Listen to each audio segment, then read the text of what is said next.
Welcome to the Deep Dive. Today we are tackling a really challenging and frankly quite devastating medical emergency.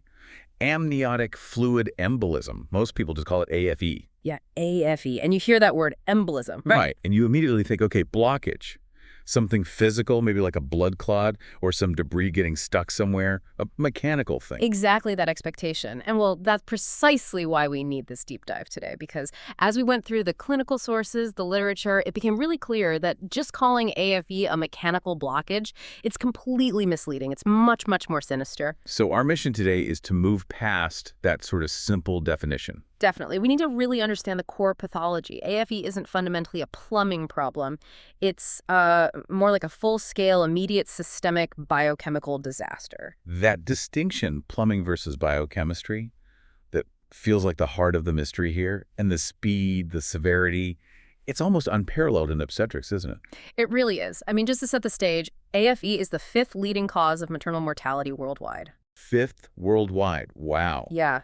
It demands attention because when it hits, the patient, essentially has minutes. It's that critical. The statistics really bear that out. Mm-hmm. They're horrifyingly consistent across different regions. They are. AFE accounts for something like 10% of all maternal deaths just in the United States. 10% from this one condition. And the overall mortality rate for women who get the full syndrome, it's shockingly high. You often see figures cited between, say, 60% and even up to 80%. 60 to 80% mortality. Yeah, depending on setting, how fast they can intervene, it's an immediate life or death crisis, no question. Okay, let's start getting into the details. Part 1, defining this acute crisis and these, well, shocking statistics. Right. So let's start with the numbers, because there's a paradox here. AFE is, thankfully, quite rare. Mercifully rare, yes. The incidence is estimated at only around 2 to 6 cases per 100,000 deliveries. 2 to 6 per 100,000, so incredibly infrequent. Very infrequent. But that rarity, ironically, it actually makes it harder clinically. How so? Well, think about it. Most delivery teams, even busy ones, might go their entire careers or see hundreds of thousands of routine deliveries before they encounter a single case of AFE. So there's very little direct experience in managing it. Exactly. It creates a real cognitive challenge. And then when it does happen, it typically occurs during active labor or maybe right after delivery times when the clinical environment is already pretty high stress. And the onset is sudden. Abrupt, often described as just a sudden catastrophic collapse out of nowhere. And for those who do survive that initial catastrophic event, the long-term picture isn't great either, is it? No, not at all. The consequences really emphasize how overwhelming the damage is and how fast it happens. When you look at the outcomes for survivors, the sources consistently highlight permanent neurologic deficits. Permanent brain damage. Yes, in as many as 85% of survivors. 85% with lasting neurological problems. That's huge. It's a staggering figure, and it really points to the speed of the syndrome. It tells you that the rapid circulatory collapse, the shock state, it induces causes massive, almost immediate tissue hypoxia, lack of oxygen. Especially to the brain. Especially the brain. It just can't tolerate that huge drop in oxygen and blood pressure, even for a few critical minutes. The damage is done very, very quickly. So it's not just about the heart stopping, it's about this instant shutdown of organ systems because they're starved of oxygen and pressure. Precisely. Which really forces the question then, what specific biological process is so powerful, so potent, that it can take a healthy patient and push them into multi-system failure and severe brain injury literally within minutes, maybe even the span of 1 or 2 contractions. Right, because a standard blood clot, like from a DVT traveling to the lungs, a pulmonary embolism, or PE, while certainly dangerous, it just doesn't typically produce this pattern, this instantaneous systemic anarchy. A typical PE might give the body some time to try and compensate, right? Yeah. For the mechanical blockage. Exactly. There might be a chance. But AFE, it's like a simultaneous biological lightning strike. It just overloads the circulatory system, the respiratory system, and the coagulation system all at once, instantly. Okay, let's unpack that. If the simple mechanical theory doesn't cut it, what is the precise sequence? What happens physiologically the moment that amniotic fluid gets into the mother's bloodstream? All right, part 2. The pathogenesis paradox. We're talking plumbing versus biochemistry. Let's start with the plumbing part, the entry point. Okay. So the fundamental event, the trigger, is the infusion of amniotic fluid into the maternal circulation. And remember, amniotic fluid isn't just water. It contains fetal cells, bits of hair, vernix, other fetal debris, and importantly, various bioactive substances. And for this stuff to get into the mother's blood, there has to be some kind of breach, right? A pathway needs to open up. Correct. There has to be some communication. Usually, this involves a break in the maternal fetal barrier. That could be a tear in the placental membranes, or quite often, it involves a rupture of the small uterine veins. Veins in the uterine wall itself. Yes. These small, often low-pressure tears can happen during labor, sometimes may be related to intense contractions or manipulations, creating that freeway for amniotic contents to basically get sucked or pushed into the mother's systemic circulation. Okay, so that's the plumbing step. Fluid gets in, but you said that's not the main story. Right. And here's where it gets really interesting, and this is the core finding that has dramatically shifted how clinicians think about AFE. Pathological studies looking at tissues after the event have shown pretty clearly that the devastating illness and death are not primarily caused by the physical blocking of lung vessels by this debris. Wait, so the debris, the lanugo hair, the skin cells, they find it in the lungs at autopsy, right? They do. It's there. But it's not the main killer. So what is it doing? It's acting as the ultimate immunological trigger. The crisis is overwhelmingly driven by the biochemical activation of the mother's own defense systems. So the body sees this fetal material, the squamous cells, the hair, the vernix fat, as intensely foreign. Highly potent foreign bodies, yes. And when they hit the maternal bloodstream, they instantly activate several linked systems all at once. The innate immune system, the complement system, and critically, the coagulation cascade. Anaphylactoid reaction. Yeah. Like a severe allergic reaction, but maybe not involving IgE antibodies in the classic sense. Exactly. That's why the term anaphylactoid syndrome of pregnancy is gaining traction. It's like an extreme, acute inflammatory response. But the key question is, what specific chemicals get released that cause that instant cardiovascular collapse? That's the detail we need. What are these mediators? Okay, so the primary culprits appear to be highly potent vasoactive substances. These are chemicals that make blood vessels constrict or dilate. They mainly seem to come from the arachidonic acid pathway. Okay. And we're talking specifically about things like thromboxane A2 and certain prostaglandins, particularly prostaglandin F2 alpha. Thromboxane A2, I remember that one. It's a really powerful vasoconstrictor, right? Makes blood vessels clamp down, and it also makes platelets stick together. Exactly right. It's one of the body's most aggressive natural vasoconstrictors and platelet aggregators. So imagine a sudden, massive release of these substances, thromboxane, prostaglandin, F2 alpha, hitting the blood vessels in the lungs first. The pulmonary vascular bed. Yes, and they cause an explosive, immediate constriction of those vessels. It's like slamming the brakes on blood flow through the lungs. We call this acute pulmonary hypertension. And that's the mechanism for the initial heart and lung failure. It's chemistry, not physics. Entirely driven by chemistry. The debris acts as the trigger, the match, if you will. But these chemical mediators, thromboxane, prostaglandins, they are the ignition and the actual blast force causing that immediate pulmonary hypertension. Wow. Okay. But that's just one part. You said it also triggers the coagulation cascade simultaneously. It does. And the likely key player here is something called tissue factor, also known as factor 3 or thromboplastin. Tissue factor. That kicks off the clotting process. It's a major initiator, yes. And amniotic fluid, especially with the fetal cells suspended in it, is apparently quite rich in tissue factor. So when this tissue factor gets into the maternal bloodstream, it sort of bypasses the body's normal, slower clotting pathway and directly activates the faster extrinsic pathway. It basically throws the whole clotting system into hyperdrive. Okay, so that sets up the second front of this war. Precisely. That's the mechanism that leads almost immediately to the second major catastrophe. Disseminated intravascular coagulation, or DIC. So AFE is really these two overlapping immediate disasters. You've got a chemical firestorm causing catastrophic circulatory failure in the lungs and heart, and you've got this tissue factor bomb causing runaway clotting that then leads to bleeding. That's a very good way to put it. Which makes that newer term, anaphylactoid syndrome of pregnancy, seem much more fitting, doesn't it? It absolutely does. It shifts the focus away from the simple kind of static idea of an embolism, a blockage, to the reality, which is this dynamic, inflammatory, immunological hyperreaction. It really highlights that the body's own over-the-top response to this foreign material is the lethal agent here. Okay, part 3 then. Let's dig deeper into this two-front war. The cardiopulmonary collapse and the consumptive coagulopathy, the DIC. Let's do it. Starting with front 1, that immediate consequence of the chemical blast, Yeah. the acute cardiopulmonary failure. Right.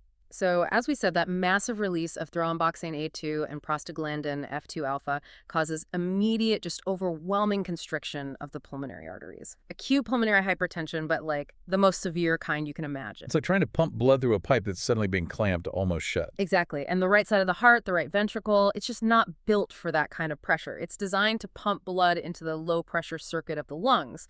It handles volume well, but not massive resistance or force. So it's suddenly facing this huge back pressure, this afterload it just can't overcome. It can't. It simply cannot generate enough force to push the blood through that constricted pulmonary circuit. The result is very rapid, overwhelming right heart failure. We call that acute cor pulmonale. And the second the right heart fails, the whole system downstream is in trouble. Immediately compromised. Blood starts backing up in the veins, sure, but critically, very little blood is actually getting through the lungs. Which means very little oxygenated blood is getting to the left side of the heart to be pumped out to the body. Correct. That lack of forward flow leads instantly to profound systemic hypotension, low blood pressure everywhere, and severe hypoxia, lack of oxygen reaching the tissues. So the patient goes into shock. Yes, specifically acute cardiogenic shock. The heart pump itself is failing because of this sudden obstruction or compression effect from the pulmonary hypertension. But you mentioned inflammation too. Is that playing a role in the shock? It is, because alongside the vasoconstriction in the lungs, there's this ongoing release of cytokines and other inflammatory mediators systemically. And these tend to make blood vessels throughout the rest of the body leaky and dilated. Ah, okay. So you're simultaneously getting a second type of shock. You're getting distributive shock, which is similar to what we see in severe sepsis or systemic inflammatory response syndrome, ICROS. You get widespread vasodilation, the blood vessels get wider and they become leaky. This reduces the effective circulating blood volume, even if the total amount of fluid hasn't changed much yet. So the pump, the heart is failing, and the pipes, the blood vessels, are leaky and too wide. Exactly. AFE triggers both cardiogenic and distributive shock at the same time. It's a double whammy.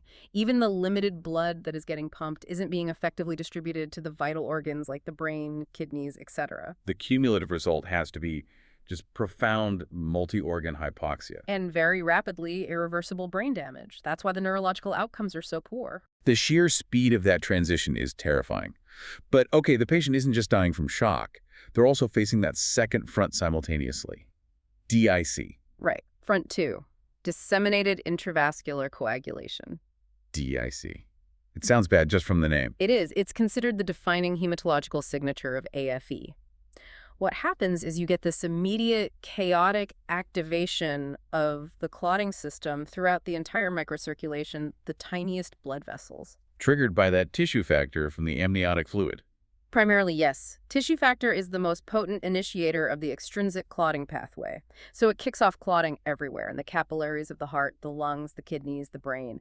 Little tiny clots forming all over the place. So initially, the patient is actually hypercoagulable. They're forming too many clots. That's the first stage, paradoxically. They're suffering from internal circulatory insufficiency because these widespread microclots are blocking blood flow and oxygen delivery at the tissue level. Okay, but then something shifts. Yes.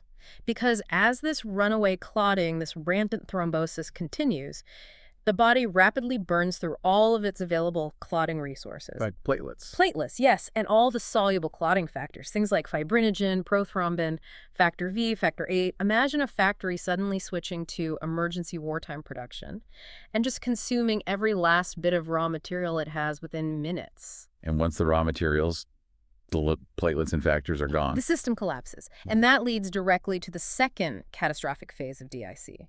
Because all the clotting resources have been consumed, which is why it's often called consumptive coagulopathy, the patient instantly transitions from being hypercoagulable to having an extreme bleeding disorder. So the systemic clotting stops because the ingredients are gone. But now the body can't stop any bleeding anywhere. Precisely. Normal hemostasis fails completely. You might see profuse hemorrhage from IV insertion sites, from any surgical incisions like a C-section wound, and critically, you often see severe uterine atony. The uterus fails to contract after delivery and bleeds massively.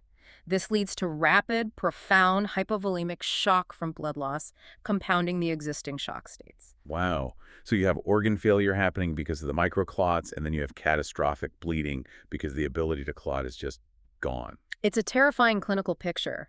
A patient already in cardiogenic and distributive shock who is simultaneously hemorrhaging uncontrollably from every possible surface. That dual nature, the clotting then bleeding, must make management incredibly difficult. It's a desperate race against time. The speed of that consumption cycle from clotting to bleeding is often the difference between life and death. Okay, so given these dramatic underlying mechanisms, let's talk about part 4, the clinical and pathological signatures. How does this actually look at the bedside? Well, the clinical presentation of AFE when it happens is usually unmistakable.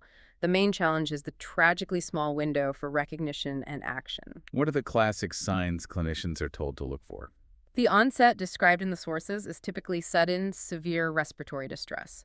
So the patient might suddenly gasp for air, become severely short of breath dyspnea, and turn blue, which is cyanosis. Yeah, breathing problems first. Often, yes. And this is followed almost instantly by signs of profound shock, a rapid drop in blood pressure, maybe a weak, fast pulse. And the neurological signs, you mentioned those earlier. They're usually rapid and severe, too. It can range from sudden agitation or a severe headache to outright seizures, and then quickly progressing to coma, all reflecting that massive, sudden lack of oxygen to the brain. And critically, this collapse happens at the same time as the DIC starts to manifest. Yes, concurrently. A clinician might witness the patient suddenly collapse, become profoundly hypotensive and cyanotic, and then just minutes later observe uncontrolled bleeding starting from IV sites or the uterus. That specific sequence, sudden respiratory cardiac collapse followed immediately by signs of DIC and bleeding, is a real clinical signature. And that helps differentiate it from other things, like irregular pulmonary embolism from a DVT. It does. A DVT-PE mechanism is primarily mechanical obstruction. While it causes serious problems, it typically doesn't cause instantaneous DIC and that profound, multifaceted shock state quite the same way. AFE is just biologically much more explosive and systemic right from the start. Okay. And then pathologically, if an autopsy is performed, the evidence becomes even clearer. Yes, the autopsy provides the physical proof of the trigger. When pathologists examine lung tissue samples under the microscope, specifically looking at the maternal pulmonary microvasculature, those tiny arterioles in the lungs, they find the contents of the amniotic fluid lodged there. And let's list those components again, because they are the smoking gun, right? What exactly do pathologists document finding in those small lung vessels? There are 4 key foreign materials they consistently look for. First, fetal squamous cells. These are skin cells shed by the fetus, and they often appear as these kind of laminated swirls or clusters within the vessels. Okay, skin cells. What else? Second, lanugo hair. That's the very fine, soft hair that covers the fetus. Fragments of it can be seen. There. Okay. Third, fat from vernix caseosa. Vernix is that waxy, greasy substance that protects the fetal skin in utero. Globules of this fat can embolize too. Vernix fat. And the fourth. Finally, mucin. This is a glycoprotein substance often thought to come from the fetal respiratory tract or maybe the gastrointestinal tract. So it's finding that specific combination, fetal skin cells, lanugo hair, vernix fat, and mucin packed into those small pulmonary vessels that confirms the diagnosis postmortem. Exactly. It provides definitive evidence that amniotic fluid did indeed gain entry into the maternal circulation, setting off the whole cascade.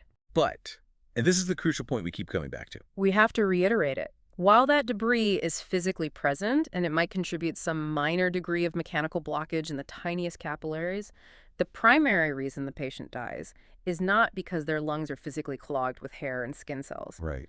The primary fatal mechanism is the massive systemic biochemical and inflammatory reaction triggered by that debris. It's the release of those potent vasoactive mediators, the thromboxane, the prostaglandins that overwhelms the cardiovascular system, and the activation of tissue factor that drives the catastrophic DIC and consumption of clotting factors.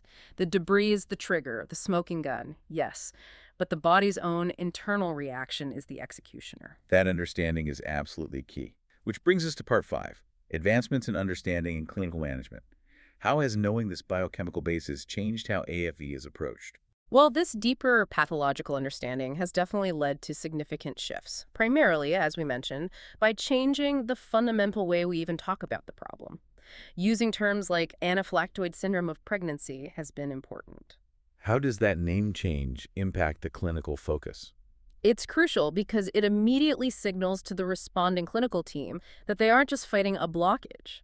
They're fighting a hyperimmune, hyperinflammatory response.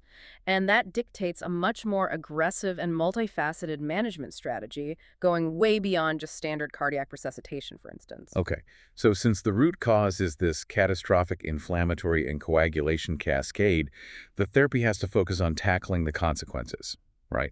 Managing the severe shock, reversing the hypoxia, and somehow controlling the DIC. Exactly. Those are the pillars. The management has to be aggressive, it has to be immediate, literally within minutes, and ideally it should follow a pre-planned protocol because there's no time for hesitation. So for the shock, which you said is both cardiogenic and distributive, what's the approach? Well, standard supportive care is essential, of course. Things like aggressive fluid resuscitation to fill the dilated vessels and high-flow supplemental oxygen to combat the hypoxia. But that's often not enough. It usually has to be paired immediately with high doses of vasopressors. Drugs to raise blood pressure. Yes, specifically drugs like norepinephrine to counteract that distributive shock component, support the systemic blood pressure, and try to maintain perfusion to vital organs. But what about the heart failure part?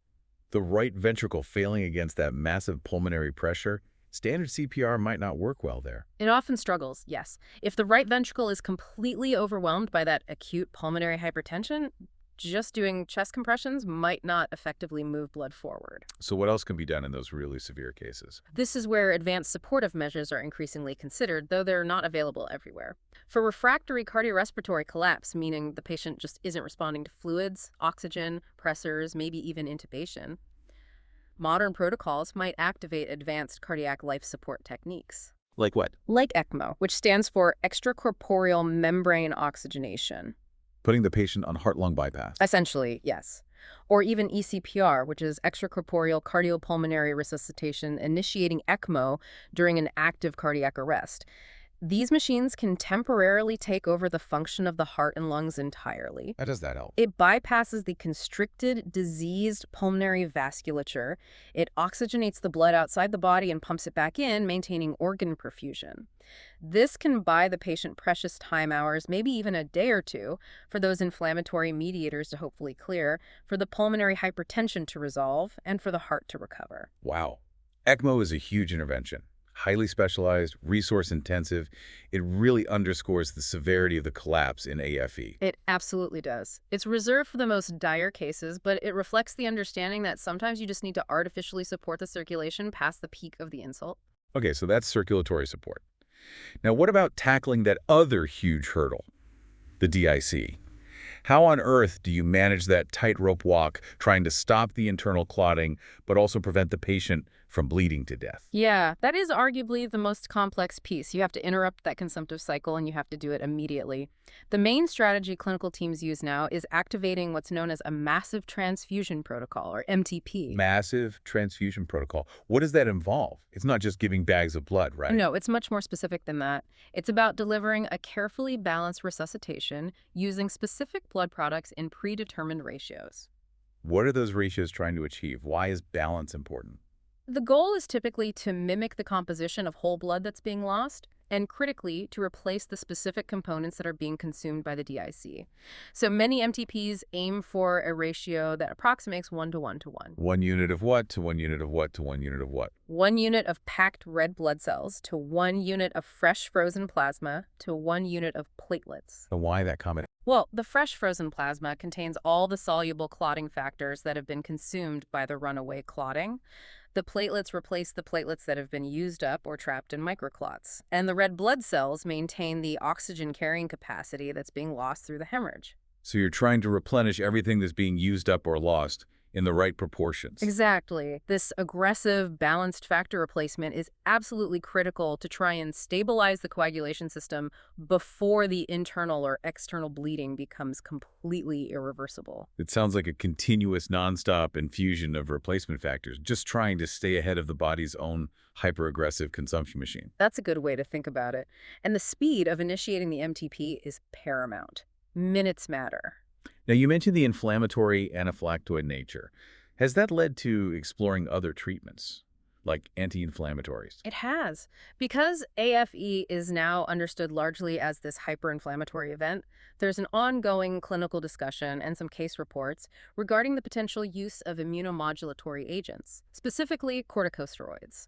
Steroids, like methylprednisolone or hydrocortisone, which are used to dampen severe systemic inflammation and other conditions. Exactly. Does the evidence support using them routinely in AFE? Not routinely, based on current guidelines, mostly because high-quality clinical trial evidence is very hard to get due to how rare AFE is. However, they are sometimes used, often in refractory cases where the shock persists despite other measures, and the inflammatory component seems particularly overwhelming. What's the rationale? The physiological rationale is pretty sound. Try to rapidly suppress that massive cytokine storm, the release of inflammatory mediators that contribute significantly to the distributive shock and potentially the lung injury. It represents an attempt to directly attack the chemical basis of the syndrome, moving beyond just supportive care of the consequences. Okay, so pulling this all together, what does it all mean? We have a much better understanding now of the biochemical triggers. We have aggressive protocols like MTPs. We have advanced options like ECMO. We're even thinking about steroids. Yet the mortality rate remains devastatingly high. Why is that? It simply underscores the overwhelming speed and severity of the syndrome. By the time the classic clinical signs are present, that sudden collapse, the cyanosis, the profound shock, the inflammatory and coagulation cascades are already peaking or have peaked. So you're already behind the curve. You're essentially fighting a rear guard action. You're trying to reverse multi-organ failure that's already well underway, having likely missed the very small window, if one even exists clinically, to neutralize the initial trigger before it set everything off. The reaction is just too fast, too explosive for most current protocols to reliably intercept and prevent severe damage in many cases. It really is a stark illustration of the sheer, overwhelming power of our own innate immune system and coagulation system when they get activated inappropriately and simultaneously. The body, trying to defend itself against what it perceives as foreign material, accidentally triggers its own systemic destruction. That's a somber but accurate way to frame it. All right, let's try to wrap this up. Time for the outro. Okay, so to summarize this incredibly deep and complex dive we've taken today, amniotic fluid embolism, or AFE, perhaps better termed the anaphylactoid syndrome of pregnancy, is rare, yes, but it's an instantaneously catastrophic event. It's caused by that infusion of foreign fetal material stuff rich in tissue factor and other inflammatory triggers getting into the mother's bloodstream. Right, and that instantly triggers an overwhelming, acute, and incredibly complex biochemical reaction, Resulting in that dual-threat clinical picture we talked about. Yeah. Immediate cardiovascular collapse from acute pulmonary hypertension and multifaceted shock. And simultaneously, rampant disseminated intravascular coagulation, DIC, which consumes all the clotting factors, leading inevitably to catastrophic hemorrhage if not managed instantly. And the core takeaway, the thing we really need you to remember, is that the mechanical debris found in the lungs, the hair, the cells, the vernix, that's merely the trigger. The fatal outcome is overwhelmingly driven by the body's own hyper-aggressive biochemical response, mediated by chemicals like thromboxane A2 and certain prostaglandins. And that understanding, that core pathology, leads us to a final provocative thought for you, the listener, to consider. Especially as clinical teams continue to refine their protocols for this devastating emergency. What's the question? Given that we now know the pathology is driven by specific, identifiable, inflammatory and vasoactive chemical triggers, should future prevention strategies, or perhaps even more realistically, acute management strategies, focus less on just managing the downstream consequences like DIC and shock?